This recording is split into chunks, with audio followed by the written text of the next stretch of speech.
2 ದಿನ ಮನೇಲಿ ಇಲ್ದಿರೋದಕ್ಕೆ ಮನೆ ಗತಿ ನೋಡಿ ಹೇಗಾಗಿದೆ ಅಂತ. ಹೇ ಗೈಸ್, ಎಲ್ಲರಿಗೂ ನಮಸ್ಕಾರ. Welcome back to my daily vlog. As usual ಇವತ್ತು ಬೆಳಗ್ಗೆ ಎದ್ದು ಒಂದು ಸ್ವಲ್ಪ ಹಾಟ್ ವಾಟರ್ ಕುಡ್ಕೊಂಡು ಒಂದು ಸ್ವಲ್ಪ ದೋಸೆ, ಪಲ್ಯ, ಚಟ್ನಿ ಎಲ್ಲ ಮಾಡಿದರು ಆಂಟಿ. ಅದನ್ನು ಕೂಡ ತಿಂದ್ಕೊಂಡು ನಾನು, ನಮ್ಮ ಅಕ್ಕ, ನನ್ನ ತಮ್ಮ ಮೂವರು ರೆಡಿಯಾಗಿ ಆಟೋ ಬುಕ್ ಮಾಡಿಕೊಂಡು ಮೆಟ್ರೋ ಹತ್ರ ಹೊರಟ್ವಿ. ಯಾಕಂತಂದರೆ ಊರಿಗೆ ಹೋಗ್ತಿದ್ದೀವಿ ಅಂತ ಅಂದ್ಬಿಟ್ಟು. ಆ ಮೆಟ್ರೋಯಿಂದ ಮತ್ತೆ ನಾವು ಬಸ್ ಹತ್ತಬೇಕು. ಸೊ ಅದಕ್ಕೆ ಮೆಟ್ರೋ ಹತ್ಕೊಂಡು ಬೇಗ ಬೇಗ ಹೋಗ್ತಿದ್ವಿ. ಇಲ್ಲಿ ನಮ್ಮ ಅಕ್ಕ ಮಗ ಅಂತೂ ಫುಲ್ ಎಂಜಾಯ್ ಮಾಡ್ದೆ ಮೆಟ್ರೋ ಅಲ್ಲಿ. ಯಾಕಂದರೆ ಅವನಿಗೆ ಫಸ್ಟ್ ಟೈಮ್ ಎಕ್ಸ್ಪೀರಿಯೆನ್ಸು.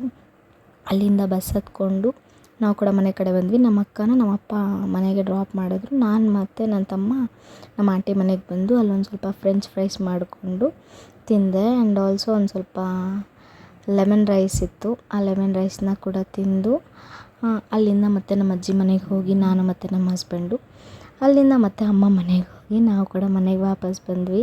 ಮನೆಗೆ ವಾಪಸ್ ಬಂದರೆ ಎಷ್ಟು ಕೋಪ ಬಂತು ಅಂದರೆ ನೋಡಿ ಹೇಗಿದೆ ಮನೇಲಿ ಹೆಂಗಸರಿಲ್ಲ ಅಂದರೆ ಹೇಗಿರುತ್ತೆ ನೋಡಿ. ಮನೆ ನೋಡೋಷ್ಟೊತ್ತಿಗೆ ಬೇಜಾರಾಗೋಯ್ತು, ನನ್ನ ಕೈಲಿ ಆಗಿಲ್ಲ.